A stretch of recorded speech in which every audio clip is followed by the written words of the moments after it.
Il est minuit lorsque les enquêteurs font la terrible découverte dans la voiture où 3 corps ont été trouvés. Une petite fille de 4 ans. Vivante, elle est prostrée à l'arrière du véhicule. Sous les cadavres de 2 femmes, la petite est restée sans bouger pendant 8 heures. En fait, quand les enquêteurs arrivent sur les lieux du drame, vers 16 h hier, ils ne peuvent pas approcher la scène de crime.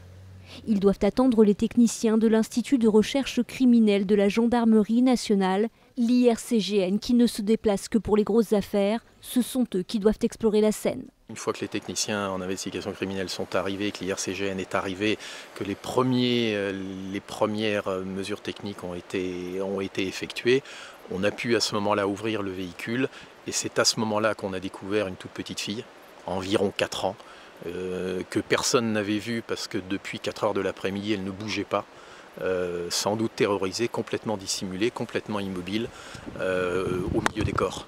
Une gendarme de la section de recherche la prend alors dans ses bras. La petite fille se met spontanément à sourire et à parler en anglais. Elle aurait entendu des bruits et des cris, mais elle ne pourrait pas en dire plus. Saine et sauve, elle a été évacuée et placée en lieu sûr.